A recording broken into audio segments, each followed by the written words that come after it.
I didn't really start playing the banjo till I was in college. Maybe I've had played the guitars some, but not much. My high school did not have any music, so I wasn't really playing music that much.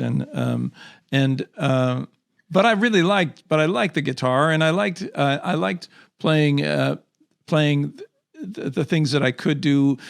Just a little, this was 1970s or early 70s, and I'm just playing the pop stuff that's on the radio. And then somebody I was at the University of Illinois. Somebody had a show that they were doing that they thought would be good if there was banjo in it, and they knew that I could play the guitar, and they got me a banjo. So just figure out something and you can play it. And so I was kind of finger picking the banjo, like I finger picked the guitar. That's how a lot of people start with it. And then fast forward, I go to England for my third year of college, and I'm at the University of Lancaster, and I got on I joined this street theater that in the summertime went through southern France. And there were 9 of us, everyone else was British, and we all drove around in one van. We all slept in one big tent, and we would at night we'd be at these campgrounds. And this one campground, one time, we're at this campground, and at the campgrounds you could give the campground owner an empty bottle, and he would fill it with French wine for like a quarter,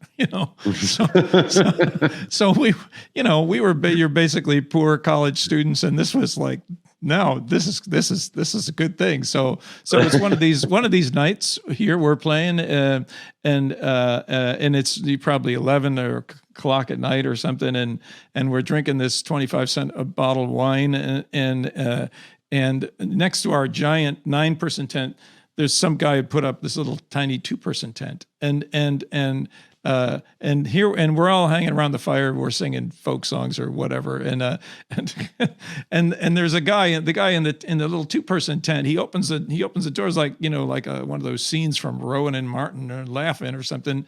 He sticks his head out, and he said, and he's got a banjo in there, and he says, "Hey, you know this one," and he plays the beginning of Deliverance, right? And then the guy comes out, and he's a great banjo player. He knows everything, and he's sitting right to my right, sitting right next to me, and everything I can think of to ask, can you play the Beverly Hillbillies? Can you do, he can play all of that stuff, and then we're playing these other songs, and when we played these other songs, he switched his style. He started playing downward, to this downward attack, and I'm looking at, and so I've got this inside view. I'm looking at his right hand, and of course, when clawhammer banjo players play, the sound that you hear doesn't resemble what you see. It's just like everything seems off a little bit, and